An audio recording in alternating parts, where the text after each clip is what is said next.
Hello friends, video பார்க்க வந்த எல்லாருக்கும் வணக்கம். இந்த வீடியோவில் நம்ம என்ன பார்க்க போகிறோம்னா மன்னார் சாலை அப்படிங்கிற நாக தேவதைகளோட கோயிலை பற்றி பார்க்க போகிறோம். இந்த கோயிலில் ஐப்பசி மாதம் வர ஆயில்யம் நட்சத்திரம் அன்னைக்கு நல்ல விசேஷமாக இருக்கும். அந்த ஒரு நாளில் தான் நம்மளும் இந்த கோயிலுக்கு வந்திருக்கோம். இந்த கோயிலோட சிறப்புகளும், இந்த கோயிலில் யாரை பற்றி வணங்கிட்டு இருக்காங்க, இந்த கோயிலோட என்னென்ன சடங்குகளை பற்றி நம்ம இந்த வீடியோவில் தெரிஞ்சுக்கலாம். அடர்ந்த காடுகளுக்கு நடுவில் இந்த ஒரு கோயில் அமைஞ்சிருக்கு. எப்படி சிவன், விஷ்ணு, முருகன், விநாயகன் சொல்லிட்டு எல்லா கடவுள்களுக்குமே கோயில் இருக்கிற மாதிரி நாக தேவதைகளுக்கு மட்டுமே இந்த ஒரு கோயில் இருக்குது. நாக தேவதை நாகராஜான்னு சொல்லிட்டு இந்த கோவிலில் ரொம்பவும் விசேஷமாக கொண்டாடிட்டு இருக்காங்க. அழகான சிற்பங்களோட சிலைகள் எல்லாத்தையுமே பிரதிஷ்டை பண்ணி இங்கே வழிபாடாக நடத்திட்டு இருக்காங்க. இந்த கோவிலில் என்ன சிறப்பு அப்படின்னா, இந்த கோவில் முழுவதுமே சர்ப்பங்கள், அதாவது நாகங்களை மட்டுமே தெய்வங்களாக வழிபட்டுட்டு இருக்காங்க. இந்த கோவிலோட மற்றும் ஒரு சிறப்பு என்னன்னு பார்த்தீங்கன்னா, ஆயில்யம் நட்சத்திரம் அன்னைக்கு தான் இந்த கோவிலோட சிறப்பு வழிபாடு, சிறப்பு பூஜைகளும் நடக்குது. இந்த கோவிலோட வரலாறு என்னன்னு பார்த்தீங்கன்னா, குறிப்பிட்டு நாகங்களுக்குன்னு இந்த இடம் எப்படி வந்ததுன்னா, முன்னொரு காலத்தில் பரசுராமர் அப்படிங்கிற முனிவர் தான் இந்த இடத்த உருவாக்கியிருக்காரு. ஒரு கோடாரியை கடலில் எரிஞ்சு தான் இந்த ஒரு இடம் உருவாகியிருக்கு. கடலில் இருந்ததுனால இந்த ஒரு இடம் முழுவதுமாக உப்புனால நிறைஞ்சிருந்ததுனால இங்கே மனிதர்கள் தாம் இருக்க முடியாது அப்படிங்கிற ஒரு சூழ்நிலை உண்டாச்சு. அப்போதான் பரசுராமர் சிவபெருமான் கிட்ட தவம் இருந்து இந்த ஒரு இடத்த பிராமணர்களுக்கு பரிசா கொடுத்தாரு. அப்போ சிவன் சொன்ன அந்த வாக்குனால இந்த ஒரு இடம் முழுவதும் விஷத்தன்மையினால நிறைஞ்சிருந்தா உப்பையும் விஷத்தையும் முறியடிச்சு மனிதர்கள் இந்த இடத்துல இருக்கலாம் அப்படிங்கிற ஒரு வாக்கையும் கொடுத்தாரு. அதுக்கப்புறம் தான் பரசுராமர் நாகராஜருக்காக தவம் இருந்தார். இவரோட தவத்தில் மகிழ்ந்த நாகராஜர் அவர் முன்னாடி தோன்றி இந்த உப்பை எல்லாம் நீக்கி நானே இங்கே தங்கியிருக்கேன் அப்படின்னு சொல்லிட்டு அவருக்கு வாக்குக்கும் கொடுத்துருக்காரு. அதுக்கப்புறம் தான் இந்த இடம் முழுவதும் நாக தேவதைகளுக்காக மட்டுமே இந்த ஒரு இடம் இருந்தது. இங்கே வாசுதேவர் மற்றும் ஸ்ரீதேவி அப்படிங்கிறவங்க தான் குழந்தைக்காக மன உருகி வேண்டிகிட்டு இருந்தப்போ தான் இந்த நாகராஜர் அவங்களுக்கு எதிர்பாராத விதமாக குழந்தை பாக்கியமும் கொடுத்துருக்காங்க. குழந்தை பிறக்கிறப்போ 5 தலை நாகமும் சேர்ந்து பிரசவிச்சதுனால இந்த கோவில் ரொம்பவும் விசேஷம் அடைஞ்சது. ஒரு நாள் எதிர்பாராத விதமாக காடுகள் எல்லாமே தீப்பிடிச்சு எரிஞ்சதுனால அங்கே இருந்த பாம்புகள் எல்லாமே தீயில் அடிபட்டு கருகிருச்சு. ஸோ அதுக்கப்புறம் இந்த அம்மாவும் அந்த வாசுதேவரும் தான் அங்கே இருக்க எல்லா பாம்புகளையுமே பார்த்துக்கிட்டு அந்த பாம்புகளுக்கு எல்லாமே சிகிச்சை எல்லாமே பண்ணாங்க. அரிசி பொடி, மஞ்சள் பொடி எல்லாமே வச்சு அவங்களுக்கு வைத்தியமும் பார்த்து அந்த பாம்புகள் எல்லாமே நலமடைய உதவுனாங்க. அதுக்கப்புறம் இவங்களுக்கு குழந்தை பிறந்தவும் எல்லா பாம்புகளையுமே இவங்க தான் பராமரிச்சுட்டு வந்தாங்க. தேங்காய், பால் பொடி, மஞ்சள், அதுக்கப்புறம் பழச்சாறு, பசுவோட பால் எல்லாமே வச்சு பூஜையும் நடத்திட்டு இருந்தாங்க.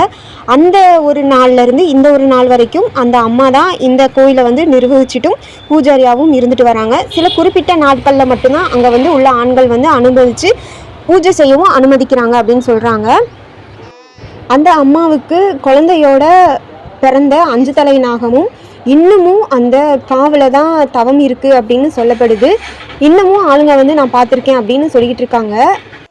இந்த கோவிலோட சிறப்பு என்னன்னு பார்த்தீங்கன்னா, குழந்தை வேண்டி வரம் இருக்கிறவங்களும், தோல் பிரச்சனை இருக்கிறவங்களும் இந்த கோவிலில் பிரார்த்தனை பண்ணீங்க அப்படின்னா உங்களோட பிரார்த்தனைகள் எல்லாமே நிவர்த்தி ஆகுங்கிறதும் இந்த கோவிலோட சிறப்பான விஷயம். இப்போ பார்க்குற இந்த இடம்தான் வாசுதேவரும் ஸ்ரீதேவி அம்மாவும் பாம்புகளுக்காக ஒதுக்கப்பட்ட ஒரு இடமா இருந்தது.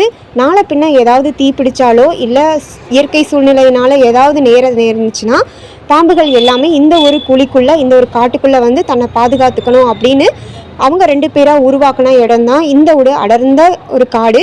இந்த அடர்ந்த காடு, இந்த குழிக்குள்ளே தான் அந்த 5 தலை நாகமும் இன்னமும் தவம் செஞ்சிட்ருக்கு அப்படிங்கிறத சொல்லிட்டு வராங்க.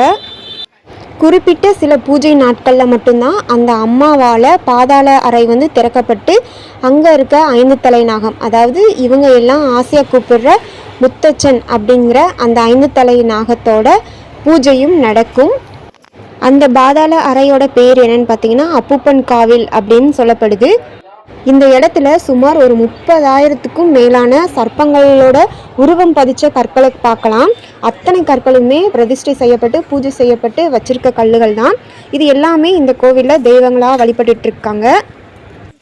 இந்த கோவில் எங்கே அமைஞ்சிருக்கு அப்படின்னா, கேரளா ஆலப்புழா மாவட்டத்தில் ஹரிப்பாடு அப்படிங்கிற இடத்துக்கு பக்கத்தில் மன்னார் சாலை அப்படிங்கிற இடத்துல அமைஞ்சிருக்கு. இந்த கோவிலில் எல்லா நாளுமே சிறப்பு பூஜைகள் நடக்கும். நீங்கள் எப்போ வேணால் இந்த கோவிலில் நாகராஜரையும் யக்ஷி அம்மாவையும் தரிசிச்சுட்டு போகலாம். பஸ் ஃபெசிலிட்டியும் இருக்குது, ட்ரெயின் ஃபெசிலிட்டியும் இருக்குது. நீங்கள் எப்படி வேணாலும் வந்து பார்த்துட்டு போகலாம். கேரளாவில் சுற்றுலா தலங்களில் இந்த ஒரு கோவிலும் ஒரு புனித ஸ்தலமாக இருக்குது. கேரளாவுக்கு சுற்றுலா வர்றவங்க இந்த ஒரு கோவிலையும் மறக்காமல் வந்து பார்த்துட்டு போங்க. ரொம்பவும் மிஸ் பண்ணக்கூடாத ஒரு கோவிலாகவும் இந்த ஒரு கோவில் இருக்குது. நாங்கள் போன அந்த நேரத்தில் ரொம்பவும் கூட்டமாகவும் இருந்தது, அதே நேரத்தில் நல்ல தரிசனமாகவும் இருந்தது. நாகராஜரையும் யக்ஷி அம்மாவையும் பார்த்துட்டு வந்தோம். மனசு நிறைய திருப்தியோடு தான் நாங்கள் வெளியே வந்தோம். கொஞ்சம் அந்த கோவிலேருந்து வெளிப்புறமாக நம்ம சுற்றி வந்தோம் அப்படின்னா இங்கே வந்து பத்ரகாளி அம்மன் கோவிலும் இருக்குது. பக்கத்தில் ஒரு ஓடையும் இருக்குது. அதில் நிறைய ஆமைகளும் இரவு நேரத்தில் பாம்புகளும் வந்து தண்ணி குடிச்சிட்டு போகிறது அப்படிங்கிற ஒரு வழக்கமும் இருந்துட்டு வருது. எல்லா ஆமைகளுமே சின்ன சின்னதாக பார்க்கவே ரொம்ப அழகாக இருந்துச்சு. கொஞ்ச நேரம் அங்கேயே நின்று அந்த ஆமைகளையும் அந்த குருவி மீன்கள் எல்லாமே பார்த்துட்டு கொஞ்ச நேரம் அங்கேயே டைம் ஸ்பெண்ட் பண்ணோம். அதுக்கப்புறம் அங்கேயே அந்த பத்ரகாளி அம்மன் கோவில் உள்புறமாக நம்ம சுற்றி வெளியே வந்தோம் அப்படின்னா கடைகள் நிறையா போட்டிருந்தாங்க. அந்த ஒரு விசேஷ காலங்களில் மட்டும்தான் நிறைய கடைகள், சின்ன பிள்ளைங்களுக்கு டாய்ஸ் அந்த மாதிரி இருக்கும். இதுதான் கோவிலோட முன்புற பகுதி. முன்னாடி வந்து கோவிலோட விருட்ச மரமான நாகப்பழ மரம் இருக்குது. நிறைய நாகப்பழமும் நாகப்பூக்களும் இருந்தது.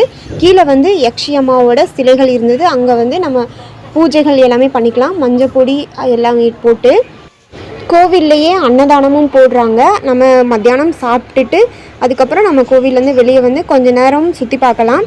வெளியே வந்து கடைகள் நிறையா இருந்தது. அதுக்கப்புறம் கிளி ஜோசியம் பார்க்குறவங்க நிறைய பேர் இருந்தாங்க.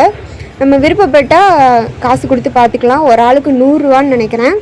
அதுக்கப்புறம் செடிகள், வாடாத பூக்கள் இருக்குல்ல, ஒரு 2 வருஷம் ஆனாலும் வாடாமல் இருக்கும், அந்த பூக்கள் வச்சுருந்தாங்க. நாங்கள் திரும்பி வர்றதுக்குள்ளே அந்த பூ எல்லாமே சேலாயிடுச்சு, தீந்துருச்சு. இது வந்து கோவிலோட முன்புற பகுதி. நல்ல ஒரு தென்னை ஓலையினால் அலங்காரம் பண்ணி வச்சுருந்தாங்க. பார்க்குறதுக்கே அவ்வளோ அழகாக இருந்து. நைட்டு வந்திருந்தோம் அப்படின்னா லைட் ஒர்க்ஸு சூப்பராக இருந்திருக்கும். நாங்கள் வந்து காலையில் தான் வந்தோம், அதனால் அதை மிஸ் பண்ணிட்டோம். கோவிலேருந்து வெளியே வந்தப்போ ஒரு சின்ன ஒரு தியான மண்டபம் மாதிரி ரெடி பண்ணியிருந்தாங்க. ஒரு சிவன் வச்சு அதோட மிரர் வச்சு நிறைய சிவன் இருக்கிற மாதிரி நம்மளுக்கு வந்து காட்சிப்படுத்தியிருந்தாங்க. பார்க்கவே ரொம்ப அருமையாக இருந்தது. உள்ளே வந்து இந்த லோகம் வந்து எந்த மாதிரி உருவாயிருக்கு அப்படிங்கிறதையும் சொல்லிகிட்டு இருந்தாங்க. இவ்வளோ நேரம் பொறுமையாக வீடியோ பார்த்த எல்லாருக்கும் ரொம்ப நன்றி. இந்த வீடியோ பிடிச்சிருந்துச்சுன்னா லைக் பண்ணிக்கோங்க. இந்த வீடியோக்கு உண்டான உங்களோட கருத்து என்னங்கிறத கமெண்டில் சொல்லுங்கள். மற்றும் ஒரு சூப்பரான வீடியோவில் வந்துடுறேன். அது வரைக்கும் டாடா.